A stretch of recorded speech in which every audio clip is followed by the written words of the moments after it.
ಆತ್ಮೀಯ H16 news ಅರ್ಥಾತ್ ಸಿದ್ದರಾಮಯ್ಯ ಸ್ವಾಗತ. ನಾನು ನಿಮ್ಮ MI ಅಥವಾ ಮಲ್ಲಪ್ಪ ಜೋತಾವರ್. ಆದ್ಮೇಲೆ KPSC Karnataka public service commission ಭ್ರಷ್ಟತೆ ಕೇಂದ್ರ ಸ್ವತಃ ಇವತ್ತು ಎಲ್ಲರೂ ಒಪ್ಕೊಳ್ತಾ ಇದ್ದಾರೆ. ಕಾಂಗ್ರೆಸ್ಸಿಗರು, BJPಗರು, JDSದವರು ಎಲ್ಲರೂ ನೋಡ್ರಿ, ಸ್ವತಃ ನಮ್ಮ ಪ್ರಿಯಾಂಕರಿಗೆ ಹೇಳ್ತಾರೆ KPSC ರದ್ದು ಮಾಡಿಬಿಟ್ರಿ ಅದನ್ನು ಅಂತ ಹೇಳಿದರೆ, ನಮ್ಮ ಸುನೀಲ್ ಕುಮಾರ್ ಅವರು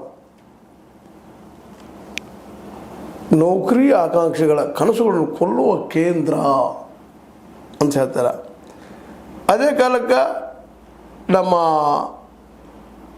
ಸುರೇಶ್ ಕುಮಾರ್ ಅವರು ಹಿರಿಯರು ಅವ್ರು ಕೇಳ್ತಾ ಇದ್ದಾರೆ, ಬೆಕ್ಕಿನ ಕೊರಳಿಗೆ ಗಂಟೆ ಕಟ್ಟುವವರು ಯಾರು? ಏನೋ ಊಟ ಆಯೋಗವು ಮತ್ತೇನು ಆಯೋಗ ಎಲ್ಲ ತಂದ್ರಿ, ಬದಲಾವಣೆ ಆಯ್ತಾ? ಭ್ರಷ್ಟಾಚಾರ ನಿಂತ ಕೋಟಿಗಳಲ್ಲಿ ಒಂದೇ ರೂಮ್ನಲ್ಲಿ ಕುಳಿತು ಬರೆದಂತಹ 10ಕ್ಕೂ ಹೆಚ್ಚು ಹುಡುಗರು ಎಲ್ಲರೂ KS, ಮಾಜಿ ಶಾಸಕರ, ಸಚಿವರ, ಇವರ ಮಕ್ಕಳನ್ನ ಇದರಾದ್ರೆ ಜಾಣರಿಲ್ಲ ಅಂತ ಹೇಳ್ತಾ ಇಲ್ಲ. ಒಂದೇ ರೂಮ್ನಲ್ಲಿ 10-12 ಜನ ಆಗ್ತಾರೆ ಅಂದರೆ ಇದರ ಅರ್ಥ ಏನು? ಕೋಟಿಗಳಲ್ಲಿ ಅವ್ಯವಹಾರ ಆಗಿದೆ ಅಂತ ಆರೋಪ ಮಾಡ್ತಾ ಇದ್ದಾರೆ ಇವತ್ತು ವಿದ್ಯಾರ್ಥಿಗಳು, ಆಕಾಂಕ್ಷಿಗಳು. ಅಂದರೆ ಇಲ್ಲಿ ಯಾರು ಬಡವರು, ಪ್ರತಿಭಾವಂತರು, ಪ್ರಾಮಾಣಿಕವಾಗಿ ಹೋರಾಟ ಮಾಡಿದವರು ಈ ಪರೀಕ್ಷೆ ಬರೀಬಾರ್ದ? KS ಕನಸುಗಳನ್ನು ಕಾಣಬಾರ್ದ?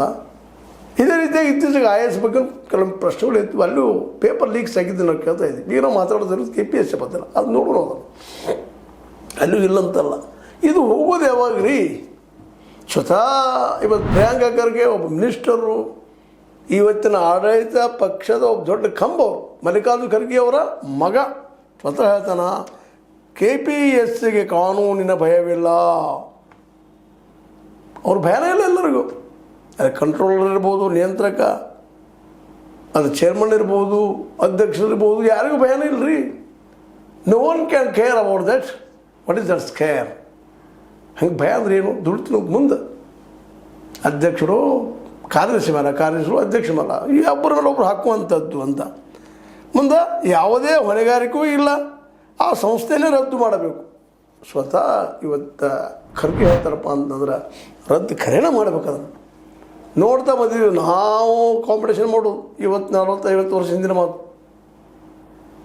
40 ವರ್ಷ ಹಿಂದೆ ಏನು KPSC ಸ್ಟಾರ್ಟ್ ಆದ್ರಿಂದ ಬರೀ ಇದನ್ನೇ ಕೇಳ್ತಾ ಇದ್ದೀವಿ. ಭ್ರಷ್ಟಾಚಾರ ನಡೀತೀರಿ, ಅದಾಯ್ತು. ಒಂದು ನಾವು ಆರೋಪ ಮಾಡೋರು ಸುಳ್ಳಿರ್ಬೇಕು, ಇಲ್ಲ ಅವ್ರು ಸುಳ್ಳಿರ್ಬೇಕು. ಇಲ್ಲಿ ನೋಡ್ರಿ, ಸಲ ಒಂದು ರೂಮ್ನಲ್ಲಿ 10 ಹುಡುಗರು, ಮತ್ತು ಬೇರೆ ಬೇರೆ ಕಡೆ ಸಂಬಂಧಿಕರು. ಯಾರು ಸಂಬಂಧಿಕರು? ಶಾಸಕರು, ಸಚಿವರು, ಮಾಜಿ ಸಚಿವರು, ಅವ್ರ ಮಕ್ಕಳ ಮತ್ತು ಉಳಿದವ್ರಿಗೆ ಅವಕಾಶ ಇಲ್ಲ. ಅದರರ್ಥ ಯಾರೂ ಎಕ್ಸಾಮ್ ಕೊಡೋದು ಬೇಕಾಗಿಲ್ಲ. KPSC ಬಂದು ನಡೆಸ್ತಾರೆ ಯಾಕ್ರಿ ಎಕ್ಸಾಮ್ಗಳನ್ನು? ಏನು ಕಾರಣ ಅನ್ನುವಂಥದ್ದು. ಅಂದ್ರೆ ಈಗ ಬೇಕಾಗಿದ್ದೀನಪ್ಪ ಅಂದ್ರೆ KPSCನ ಪೂರ್ತಿಯಾಗಿ ಕಿತ್ತು ಹಾಕೇ ಬಿಡೋದು. ಅದರರ್ಥ ಯಾರು ಕೈ ಕೊಡೋದು? ಇದು ಸ್ವಾಯತ್ತ ಸಂಸ್ಥೆ, ಸ್ವತಂತ್ರವಾಗಿ ನಡೀಬೇಕು. ಇದರಲ್ಲಿ ಯಾರು ಹಸ್ತಕ್ಷೇಪ ಮಾಡಲೇಬಾರದು. ಕೋಟಾ ಕಮಿಷನಿಂದ ಭಾಳ ಸ್ಟ್ರಿಕ್ಟಾಗಿ ಈ ಥರ ರೂಲ್ಸ್ ಹೇಳ್ತದೆ. ಅದರಂದು ಇವತ್ತಿಗೂ ಮಾಡ್ತಾನೆ ಇಲ್ಲ. ಇವತ್ತಿಗೂ ಕಂಟ್ರೋಲರ್ ಬದಲಾಗಿಲ್ಲ. ಯಾಕಂತ ಖರ್ಗೆ ಅವ್ರು ಕೇಳ್ತಾ ಇದ್ದಾರೆ, ಸುನೀಲ್ ಕುಮಾರ್ ಅವರು ಕೇಳ್ತಾ ಇದ್ದಾರೆ. ಅದರಲ್ಲೂ ಅವ್ರು ಹೇಳುವಂಥ ಮಾತು, ಕರ್ನಾಟಕ ಲೋಕಸೇವಾ ಆಯೋಗ ಲಕ್ಷಾಂತರ ಬಡ ಮತ್ತು ಗ್ರಾಮಾಂತರ ಪ್ರದೇಶ ಸರ್ಕಾರಿ ನೌಕರಿ ಬಯಸೋರಿಗೆ ಗಗನ ಕುಸುಮ ಆಗ್ಯದಪ್ಪ. ಅವ್ರ ಕನಸುಗಳೆಲ್ಲ ಕೊಲ್ಲಿಕ್ಕತ್ತದ. ಇದಕ್ಕೆ ಪರಿಹಾರ ಏನು ಅಂತ ಕಠಿಣ ಕಾಯ್ದೆ ಇದ್ದರೂ KPSC ಎಂಬ ಬೆಕ್ಕಿಗೆ ಗಂಟೆ ಕಟ್ಟುವವರು ಯಾರು ಅಂತೇಳಿ ಸುರೇಶ್ ಕುಮಾರ್ ಅವರು ಪ್ರಶ್ನೆ ಮಾಡ್ತಾ ಇದ್ದಾರೆ. ಕಾನೂನು ರಗಡದವ್ರಿಗೆ ಯಾಕೆ ಪಾಲನೆ ಆಗ್ತಾ ಇಲ್ಲ ಅಂದ್ರೆ, ಇಲ್ಲೇ ಕಾನೂನು ಅದ ಇಷ್ಟ ವಿನಃ ಅವುಗಳ ಪಾಲನೆ. ಈಗ ನೋಡ್ರಿ, ಲೋಕಾಯುಕ್ತ ಎಷ್ಟು ಜನ ಅಧಿಕಾರಿಗಳನ್ನು, ಎಷ್ಟು ಜನ ಭ್ರಷ್ಟ ಅಧಿಕಾರಿ ಹಿಡಿದಾಗಿದ್ದಪ್ಪ. ಎಷ್ಟು ಜನ ಈ ಅಧಿಕಾರಿಗಳು ನೌಕರಿ ಕಳ್ಕೊಂಡ್ರು, ಶಿಕ್ಷೆ ಅನುಭವಿಸಿದ್ರು, ಎಷ್ಟು ಜನ ಜೈಲಿಗೆ ಹೋಗಿ ಬಿದ್ದರು. ಇಲ್ಲೂ ಸಹಿತ ಅದರಿಂದ ಸಾಕಷ್ಟು ಜನ ಸಿಗ್ತಾ ಇದ್ದಾರೆ. ಇವ್ರು ಶಿಕ್ಷೆ ಕೊಡೋರು ಯಾರು? ಇದಕ್ಕೆ ಯಾರು ಹೊಣೆಗಾರರು? ಅವ್ರಿಗೆ ಶಿಕ್ಷೆ ಕೊಡಿಸುವಂಥದ್ದು ಯಾವಾಗ ಬರ್ತದೆ? ಕಾನೂನದ ಪ್ರಯೋಗ ಮಾಡ್ತಾ ಇಲ್ಲಲ್ಲ. ಸ್ವತಂತ್ರವಾದ ಮೀಡಿಯಾಗೆ ಬೇಕಾಗಿರುವುದು ಸ್ವತಂತ್ರ ಧ್ವನಿ. ಆ ಸ್ವತಂತ್ರ ಧ್ವನಿ ಉಳಿಸಲು ನೀವು ಮಾಡಬೇಕಾದದ್ದು ಇಷ್ಟೇ. ಅದೇನಪ್ಪಾ ಅಂತಂತಂದ್ರೆ, ನಿಮ್ಮ ಕೈಲಾದಷ್ಟು ಸಹಾಯ ಈ ಚಾನಲ್ಗೆ ಮಾಡಿ ಹಾಗೂ ನಿಮ್ಮ ಧ್ವನಿಯನ್ನು ಕಾಪಾಡಿಕೊಳ್ಳಿ.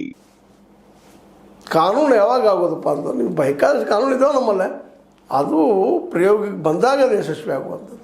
ಒಬ್ಬ ಕಳ್ಳನಿಗೆ, ಸುಳ್ಳನಿಗೆ, ಸುಳ್ಳಧಿಕಾರಿಗೆ, ಕಳ್ಳಧಿಕಾರಿಗೆ ನಾವು ಬಿಡುಗಡೆ ಮಾಡ್ತೀವಿ, ದುಡ್ಡು ತೊಗೊಂಡು ಮತ್ತೇನು ಮಾಡ್ತೀವಿ, ಸರ್ಕಾರ ಬಲಿಷ್ಠವಾದಂಥ ಒಂದು ಕಾನೂನು ಇಟ್ಕೊಂಡು ಅವ್ರು ಶಿಕ್ಷೆ ಕೊಡಿಸುವಂಥ ಪ್ರಯತ್ನ ಮಾಡಲಾರ್ದು ಇವತ್ತಿಂಥ ಪರಿಸ್ಥಿತಿ ಬಂದದ್ರಿ. ಎಲ್ಲೇ ಹೋಗ್ರಿ, ಹೋಗಿ ಸರ್ಕಾರದ ಯಾವುದೇ ಇಲಾಖೆಗೆ ಹೋದರೂ ಭ್ರಷ್ಟರು ಇಲ್ಲದಂತಹ ಯಾವುದೇ ಇಲಾಖೆ ಇಲ್ಲ. KPSC ಅಂತ ಅದ್ರ ಗುರು ಇಲ್ಲಂತ ಏನು ಹೇಳ್ತಿರೋದ್ರಿ. ಪ್ರತಿ ವರ್ಷ ಇರ್ತದ, ಪ್ರತಿ ವರ್ಷ ಕೋರ್ಟ್ಗೆ ಹೋಗೋದು, ಪಡೆದಾಡೋದು. ಪಾಪ ಬ್ಯಾಸತ್ತ ಹುಡುಗರ ಅಷ್ಟರೊಳಗೆ ರಿಸಲ್ಟ್ ಬರೋದ್ರಾಗ ವಯಸ್ಸು ಮುಗಿದಿರ್ತೈತಿ. ಹೆಂಗೆ ಹೋಗೋದು ತೋಪಿಕ ಕುತ್ತಾನ ಕರ್ಕನ ಘಾಟ್ ಕಾಲ್ದಂಗೆ ಆಗ್ಯದ ಮಾಡಿ ಪಾಪ ಕಲ್ತವ್ರ ಮಕ್ಕಳದೆಲ್ಲ ಕನಸು ಕಾಣೋದು ಬಿಡ್ತಾ ಇದ್ದಾರೆ. ಇತ್ತೀಚೆಗೆ KPSC ಬ್ಯಾಡ್ಬಿಟ್ರೆ ಏನು ಕೂತೇನಾಗೋದು, ಯಾರು ತಮ್ಮ ಕೆಲವು ಹೊಡ್ಕೊಂಡು ಹೋಗ್ತಾರೆ ಅನ್ನೋಂಥ ಪರಿಸ್ಥಿತಿ ಬಂತು. ಇವತ್ತು ಸಿದ್ದರಾಮಯ್ಯ ಸರ್ಕಾರ ಸ್ಪಷ್ಟವಾಗಿ ಈ ದಿಶೆಯಲ್ಲಿ ಹೆಜ್ಜೆಡಬೇಕಾಗಿದೆ. ಸ್ವತಃ ಅವ್ರ ಪಕ್ಷದವರು ಖರ್ಗೆ ಅವ್ರು ಹೇಳ್ತಾ ಇದ್ದಾರೆ. ಪ್ರಿಯಾಂಕಾ ಖರ್ಗೆ ಇರ್ಬೋದು, ಅವ್ರ ಮೇಲೂ ಆರೋಪಗಳು ಸಾಕಷ್ಟು ಇದ್ದಾವೆ. ಸುನೀಲ್ ಕುಮಾರ್ ಮೇಲೂ ಆರೋಪ ಇದ್ದಾವೆ. ಹಿಂದೂ ಮುಸ್ಲಿಂ ಮಾಡ್ತಾರೆ, ಕೋಮುವಾದ ಮಾಡ್ತಾರೆ. ಸುರೇಶ್ ಕುಮಾರ್ ಅವರು ಲಿಬರಲ್ ಇದ್ರೆ ಅವ್ರ ಮೇಲೂ ಆರೋಪ ಮಾಡ್ತಾರೆ. ಆರೋಪ ಇಲ್ಲ, ಅದಕ್ಕೆ ಮುಖ್ಯ ಇಲ್ಲಿ ಭ್ರಷ್ಟಾಚಾರದ ಬಗ್ಗೆ ಎಲ್ಲರೂ ಕೂಡ ನಿರ್ಧಾರ ತಗೋಬೇಕಾಯ್ದವು, ಆಡಳಿತಾರೂಢ ಮತ್ತು ವಿರೋಧ ಪಕ್ಷದವರು. ಯಾಕಂದ್ರೆ ಆಡಳಿತಾರೂಢ ಪಕ್ಷ ಇವತ್ತದ ಕಾಂಗ್ರೆಸ್, ಇವತ್ತು ಇವರು ಅವ್ರು ಟೀಕೆ ಮಾಡ್ತಾರೆ. ನಾಳೆ ಇವರ ಬಂದರೆ ಇವರು ಅದು ಮಾಡೋದಿಲ್ಲ. BJP ದೋಷ ಏನಪ್ಪ ಅಂತಂದ್ರೆ ಅದು ಕಾಂಗ್ರೆಸ್ ಮಾಡಿ ತಪ್ಪುಗಳನ್ನ ಮಾಡ್ತಾ ಹೋಗ್ತದೆ. ಇವತ್ತು ನೋಡಿ ಎಲ್ಲ ಕಡೆ ಪೇಪರ್ ಲೀಕ್ ಆಗ್ತದೆ. UPSCಯಲ್ಲಿ ಸಹಿತ ಪ್ರೈವೇಟ್ದವ್ರು ಹೋಗಿ ತೊಗೊಳ್ಳೋಂಥ ಸಂಸ್ಥೆ ಕೆಲಸ ಮಾಡೋ ತೊಗೋಬೇಕಂತ ಮೋದಿ ಸರ್ಕಾರದ ಮಾಡ್ಕೊಂಡ್ಬಿಟ್ಟು ಸರ್. ಮತ್ತು ಎಲ್ಲ ರಾಜ್ಯಗಳಲ್ಲಿ BJP ಸರ್ಕಾರಗಳಲ್ಲಿ ಸಹಿತ ಪೇಪರ್ ಲೀಕ್ ಆಗೋದು ನಡೆದದ. ಅಲ್ಲಲ್ಲಿ ನಮ್ಮ KAS ಅದ, ನಮ್ಮಲ್ಲೇ ಇಲ್ಲೇ ಮಹಾರಾಷ್ಟ್ರಕ್ಕೆ ಹೋದ್ರೆ MAS ಅದ, ಗುಜರಾತ್ ಅದು GAS ಅದ. ಅಲ್ಲೆಲ್ಲೇ ಅಡ್ಮಿನಿಸ್ಟ್ರೇಷನ್ ಎಲ್ಲ ಭ್ರಷ್ಟ ಆಗೋದು ಯಾವಾಗ, ಭ್ರಷ್ಟನೆಲ್ಲ ಕಿತ್ತೋದು ಭ್ರಷ್ಟ ಯಾವಾಗ ಆಗೋದಂತ ದೊಡ್ಡ ಪ್ರಶ್ನೆ ಹೇಳ್ತಾ ಇದ್ದಾರೆ. ಅದಕ್ಕೆ ಸಿದ್ದರಾಮಯ್ಯನವರು ಕಠಿಣವಾದಂಥ ಒಂದು ರೂಲ್ಸ್ ಮಾಡೋ ಜೊತೆಗೆ ತಪ್ಪಿತಸ್ಥರಿಗೆ ಶಿಕ್ಷೆ ಕೊಡಿಸುವಂಥ ಕೆಲಸ ಆಗು. ಇಲ್ಲಿವರೆಗೆ ಯಾವುದೇ ಅಧಿಕಾರಿಗೆ ಎಷ್ಟು ಜನ ಅಧಿಕಾರಿಗಳಿಗೆ ಲೋಕಾಯುಕ್ತ ಸಿಕ್ಕವ್ರಿಗೆ, ಲೋಕಾಯುಕ್ತ ಅಂಡರ್ ಸಿಕ್ಕಂಥವ್ರು ರೆಡ್ ಹ್ಯಾಂಡ್ ಆಗಿ ಕೊಟ್ಟಿದ್ದಾರೆ ಅವರು ಡಾಕ್ಯುಮೆಂಟ್ಸ, ಎಷ್ಟು ಮಂದಿ ಶಿಕ್ಷೆ ಆಗ್ಯದ. ಹಾಗೆ ಇಲ್ಲಿ ಸಾಕಷ್ಟು ಆರೋಪಗಳಾಗಿದಾವೆ, ಪ್ರೂವ್ ಆಗಿದಾವೆ. ಎಷ್ಟು ಜನ ಅಧಿಕಾರಿಗಳು ನೀವು ಶಿಕ್ಷೆ ಕೊಟ್ರಿ, ಎಷ್ಟು ಜನ ಒಳಗೆ ಹೋಗಿದ್ರಿ. ಈ ಅಧಿಕಾರಿಗಳನ್ನು ಎಲ್ಲಿವರೆಗೆ ನೀವು ಶಿಕ್ಷೆ ಕೊಟ್ಟು ಜೈಲ್ದಾಗ ಹಾಕೋದಿಲ್ಲ ಅಲ್ಲಿವರೆಗೆ ನಿಲ್ಲೋದು ಇಲ್ಲಿದು. ಮತ್ತು ಅವರಷ್ಟಕ್ಕೂ ಯಾರಲ್ಲ, ಅಂದ್ರೆ ಅನ್ಸ್ಬರ್ಗೂ ಯಾರಿಲ್ಲ.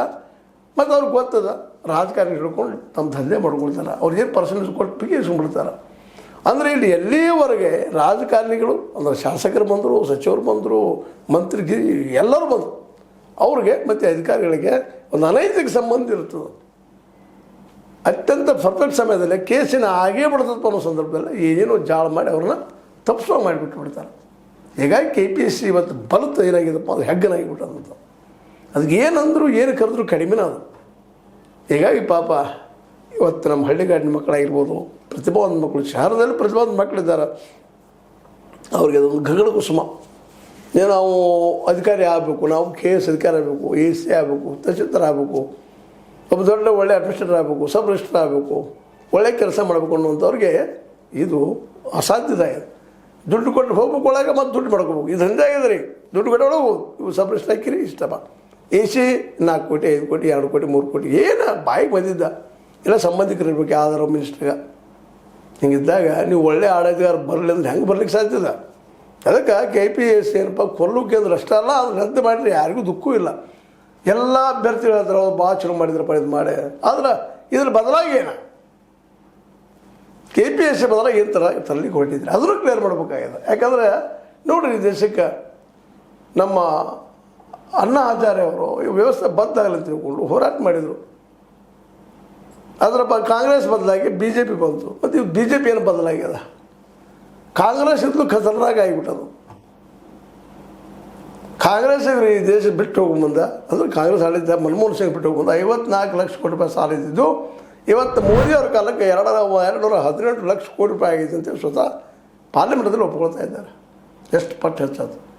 ಯಾರು ಶುದ್ಧ, ಯಾರ ಕನಿಷ್ಠ, ಯಾರು ಪ್ರಾಮಾಣಿಕ, ಯಾರು ಅಪ್ರಾಮಾಣಿಕ, ನೀವು ನಾವು ವಿಚಾರ ಮಾಡುವಂಥದ್ದು. ಹಾಗೆ ಇವತ್ತೇನು ನಮ್ಮ ಸುನೀಲ್ ಕುಮಾರ್ ಅವರು, ಅದೇ ಕಾಲಕ್ಕೆ ಸುರೇಶ್ ಕುಮಾರ್ ಅವರು, BJP ಅನೇಕ ನಾಯಕರು ಇಲ್ಲ KPSC ರದ್ದು ಮಾಡಬೇಕು, ಕಿತ್ತಾಕ್ಬೇಕು ಅಂತಾರೆ. ನಾಳೆ ನೀವು ಅಧಿಕಾರಕ್ಕೆ ಬಂದಾಗ ಕಿತ್ತಾಕಿರೇನ್ರಿ? ಇದರ ಬದಲಾಗಿ ಏನು ಎಲ್ಲರೂ ಕೂಡ ಮಾಡುವಂಥದ್ದು. ಇಬ್ಬರಲ್ಲೂ ಒಂದು ಮನಸ್ಸದ. ಹೌದಪ್ಪ, KPSC ದುಷ್ಟದ, ಭ್ರಷ್ಟಾಚಾರದ ಕೇಂದ್ರದ, ಕಿತ್ತಾಕು ರದ್ದು ಮಾಡಬೇಕು ಅಂತ ಸ್ವತಃ ಪ್ರಿಯಾಂಕಾ ಖರ್ಗೆ ಅವರು ಹೇಳ್ತಾರೆ. ಎಲ್ಲರಿಗೂ ಇದು ಗೊತ್ತಿರೋ ವಿಷಯ ಅದ ಅಂದಾಗ ಹಂಗೆ ಹುಣ್ಣಿಗೆ ಕರಡಿ ಬೇಕೇನ್ರಿ? ಬೇಕಾಗಿಲ್ಲ. ಅದಕ್ಕೆ ತಪ್ಪಿದ ಶಿಕ್ಷೆ ಕೊಡಿಸೋದಾಗಲಿ, ಇವ್ರನ್ನೆಲ್ಲರೂ ಒಳಗೆ ಹೋಗಿಸಿ ಜೈಲದಲ್ಲಿ ಮಾಡಿದವ್ರು, ತಪ್ಪು ಮಾಡಿದವ್ರನ್ನ ಯೋಗ್ಯರಂತ ನಿಲ್ಲಿಸ್ರಿ, ಯಾರೇ ಬರಲಿ. ಇದೇ KPSC ಒಳ್ಳೆ ಕೆಲಸ ಮಾಡ್ತದೆ. ಎಲ್ಲಿವರೆಗೆ ಶಿಕ್ಷೆ ಕೊಡೋದಿಲ್ಲ ಅಲ್ಲಿವರೆಗೆ ನಡೆದಿಲ್ಲ ರೀ. KPSC ಬಂದಾಗ ಎಂಥದ್ದು ಬೇಕಾದ ತೊಂಬರ್ರಿ. KPSC ಬದಲಾಗಿ ಮತ್ತೊಂದು ಎಂಥ ಸಂಸ್ಥಾದ್ರು ಅಲ್ಲಿ ಹೇಗೆ ನೀವು ಇರೋಣ. ಎಲ್ಲಿವರೆಗೆ ಶಿಕ್ಷೆ ಆಗೋದಿಲ್ಲ ಇವರಿಗೆ ಅಲ್ಲಿವರೆಗೆ ಈ ಕಂಟ್ರೋಲ್ ಇರ್ಬೋದು, ಅಧ್ಯಕ್ಷ ಇರ್ಬೋದು, ಉಪಾಧ್ಯಕ್ಷ ಇರ್ಬೋದು, ಸೆಕ್ರೆಟರಿ ಇರ್ಬೋದು, ಎಲ್ಲರೂ ಆದರೆ ಈವನ್ ಅಲ್ಲಿ ಪ್ಯೂನ್ ಸಹಿತ ತನ್ನ ಪರ್ಸನೇಜ್ ತೊಗೊಂಡು ಕೆಲಸ ಮಾಡ್ತಾನೆ KPSC ಹಿಡಿದು. ಅದಕ್ಕಾಗಿ ಪ್ಯೂನ್ ಶಿಕ್ಷೆ ಕೊಡಿಸೋದಲ್ಲ, ಇದ್ರ ಮುಖ್ಯಸ್ಥರೇ ಆದ್ರೆ ಅವ್ರು ಶಿಕ್ಷೆ ಕೊಡಿಸೋದು. ಎಷ್ಟು ದಿನ ಆದ್ರೆ ಎಲ್ಲ ಶಿಕ್ಷೆ ಆಗಲೇಬೇಕಾದ. ಯಾಕಂದ್ರೆ ಕರ್ನಾಟಕದ ಭವಿಷ್ಯದ ಕುಡಿಗಳನ್ನು ಜನರನ್ನು ಕೊಂದು ಹಾಕುವ ಕೆಲಸ, ನಿರ್ದಯವಾಗಿ ಕೊಂದು ಹಾಕುವ ಕೆಲಸ ನಡೀತಾ ಇದೆ. ಅದು ಯಾವಾಗ ನಿಲ್ತದೆ? ನಾವು ಪ್ರಾಮಾಣಿಕರಾದಾಗ ಆ ದಿಶೆಯಲ್ಲಿ ಆಡಳಿತರೋಡ ವಿರೋಧ ಪಕ್ಷಗಳು ಪ್ರಾಮಾಣಿಕರಲ್ಲಿ ನೇಮಿಸಿದ್ರೆ ನಿಶ್ಚಿತವಾಗಿ ನಿಲ್ತದೆ. ಮತ್ತು ತಪ್ಪಿಸಿದ್ರೆ ಶಿಕ್ಷೆ ಆಗಬೇಕು. ಇದು ಭಾಳ ಮಹತ್ವ ಇರ್ತದೆ. ಎಲ್ಲರೂ ಶಿಕ್ಷೆ ಆಗೋದಿಲ್ಲ. ಎಂಥವ್ರದ್ದು ಕುಡಿಸಿದವ್ರು ಕೆಲಸ ಮಾಡೋರೋಣ. ಯಾಕಂದ್ರೆ ಶಿಕ್ಷಣ ಆಗೋದಿಲ್ಲಲ್ಲ. ಏನು ತಪ್ಪು ಬಂದಿದ್ರೆ ಒಂದು ಪರ್ಸೆಂಟ್ ಕೊಟ್ಟು ಬಿಡೋದಪ್ಪ, ನಡಿ ಅವ್ರನ್ನ ಭ್ರಷ್ಟ ಮಾಡಿಬಿಡೋದು. ಅದು ನಡೆದಿದೆ ಅದು. ಹಿಂಗಾಗಿ ಕನ್ಸರ್ನ್ ಮಿನಿಸ್ಟರು ಮತ್ತು ಯಾರೋ ಮುಗಿಸಿ ಬಿಡ್ತಾರೆ. ಕೋರ್ಟಿಗೆ ಜಾಳಾಗಿ FIR ಹೊಡೆದು ಕಳಿಸ್ತಾರೆ. ಕೋರ್ಟಿಂದ ಪ್ರೊಲಾಂಗ್ ಮಾಡ್ತಾ ಹೋಗ್ತದೆ. ಮುಗಿದು ಬಿಡ್ತು. ಕಡೆಗೆ ಅವರು ನಿರ್ದೋಷ ಆಗ್ತಾರೆ. ಅಷ್ಟೇ ಮರೆತು ಬಿಟ್ಟಿರ್ತೀವಿ ನಾವು ಜನ ಸಹಿತ. ಪಾಪ ಅವ್ರು ಯಾರು ಅನ್ಯಾಯಗಳು ಇರ್ತಾರೆ ಅವರು ಮರೆತು ಬಿಡ್ತಾರೆ. ಪಾಪ ವಿದ್ಯಾರ್ಥಿಗಳು, ಅಭ್ಯರ್ಥಿಗಳು. ಇಂಥ ದುಸ್ಥಿತಿ KPSCದು ನಮ್ಮದು, ನಮ್ಮ ದೇಶದ ಬಡ ಮಕ್ಕಳು ಅಂತ ಹೇಳ್ತಾ ಇದು ನಿಮ್ಮ ಲೈಕ್ ಆಗ್ಬೋದು. ಲೈಕ್ ಮಾಡಿ ಶೇರ್ ಮಾಡಿ ಕಮೆಂಟ್ ಮಾಡಿ ಜೊತೆಗೆ ಸಬ್ಸ್ಕ್ರೈಬ್ ನಿಲ್ಲಿಸ್ಕೊಂಡು S16 ನ್ಯೂಸ್ ಅರ್ಥ ದೇಶ ತರ ಸತ್ಯಕ್ಕೆ ವಂದನೆಗಳು.